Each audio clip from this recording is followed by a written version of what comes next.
On va parler de gens très connus comme Manson tout à l'heure, ou des gens qui ont fait des crimes aux États-Unis assez sordides. C'est une histoire que tu as connue en Belgique, sur un vampire, et tu as gardé, si j'ai bien compris, et que tu montres à tes étudiants un morceau le buste.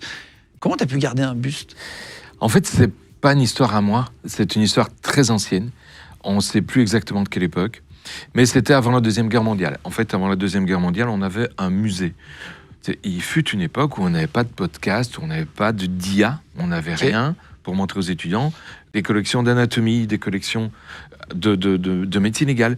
En anatomie, il s'agissait, par exemple, de la cuisse, puisque je vois ma cuisse, la branche sur laquelle je pense, ma cuisse. Eh bien, c'était la connaissance que l'on pouvait avoir de l'anatomie, puisqu'il n'y a pas de photo. Eh bien, on avait la même chose en médecine légale. Il fallait les montrer. On avait des bocaux, c'est des bocaux en verre, transparents. On remplit avec du formol et on met des morceaux dedans de corps humain en guise de démonstration pour les étudiants. Et il reste des bocaux, dont celui-là.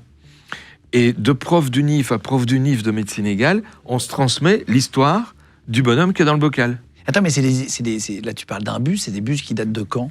Il a plus de 100 ans. Et ça reste en bonne... Il est en très bon état, le formol conserve super bien.